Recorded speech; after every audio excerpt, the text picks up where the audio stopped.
In this video, I want to talk about the Seth Rollins faction division.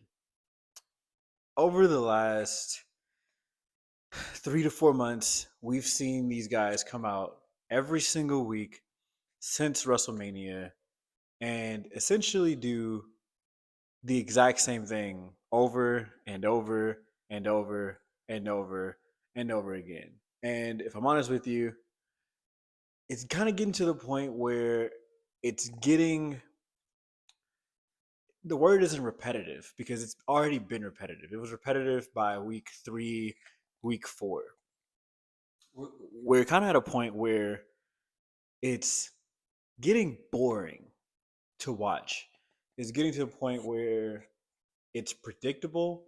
It's getting to the point where we know when Monday Night Raw comes on, we're going to see Seth Rollins talk, Paul Heyman do his Paul Heyman thing, and the Brawns kind of be intimidating, but they're not intimidating.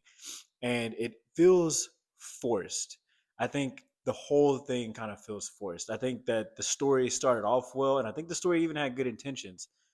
I think that it was executed poorly, though.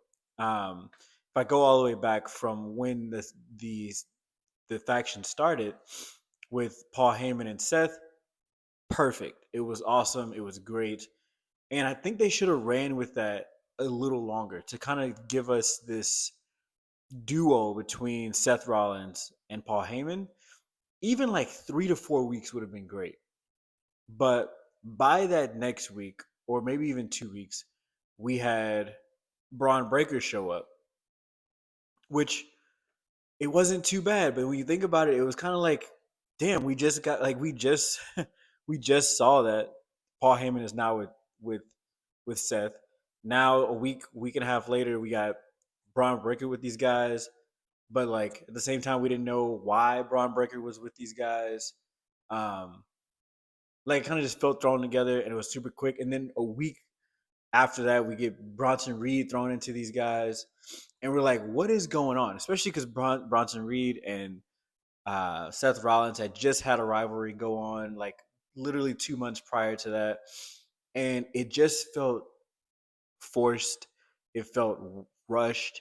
It felt like everything was happening way too quick. And then since then, so this is 3 weeks post WrestleMania, which is probably about early May, late April, where everything has been the same since. I'm filming this in August.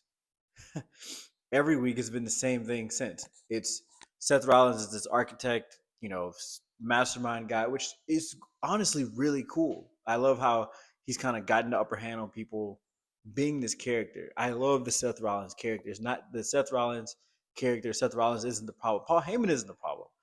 It's the Braun thing that's the problem. And it feels forced. These guys are not really that intimidating, and it kind of just feels like there's no real reason to have them there other than to be muscle, right? And so that kind of got me thinking, what could they do different? And I think there's a lot that could be done different. I think, yeah, it's cool that these guys are taking down top talent, beating guys up, et cetera, et cetera. Like, yeah, you got to do that kind of stuff. However, I think we just need more creativity. I think there has to be more creativity. Simple as that. Like, it's not enough to just come out and interfere in a match and beat people up every week. I think that we've seen that enough times in the past. Um, I mean, over the last 20 years, we've seen faction after faction after faction do that exact same thing. Where I think we need to see things happen outside of the ring. We haven't even seen these guys do things backstage. It seems like the WWE is kind of getting away from cinematic cutscenes with guys, backstage. I think they use it really heavy in NXT, which I think is genius. We saw it a lot with uh, Dark, not Dark Squad. I can't even think of their name right now. The new faction or whatever, Dark something. Um, we saw it a lot with the family, and it, it just seems like NXT is way more creative when it comes to storylines, when it comes to using all the tools um, to build up a story. And in WWE on the main roster, it kind of feels like every week is let's throw the mud on the wall and see what sticks. And I think the fans are realizing that. I think that we are seeing this, and I think we're getting tired of it. I think the fans are simply getting tired of the same old thing every single week. The coolest thing that's happened, there's two things that have happened from this faction division that have really stood out. There's just two. One is Seth Rollins when he cashed in 2 weeks ago at SummerSlam. However, that could have happened with or without the faction. We didn't need the vision for Seth Rollins to do that. They weren't even there. They literally weren't even there. They weren't. They came in afterwards, but they had nothing to do with the actual cash in. Which I don't know why they didn't walk out with him, but he could have done everything since WrestleMania to now without Bronson Reed and Braun Breaker. We've seen Seth win Money in the Bank multiple times. We've seen Seth cash in Money in the Bank. He didn't need them to do what he did. He didn't need them at all to become the champion. um, he just didn't. And so it kind of feels pointless.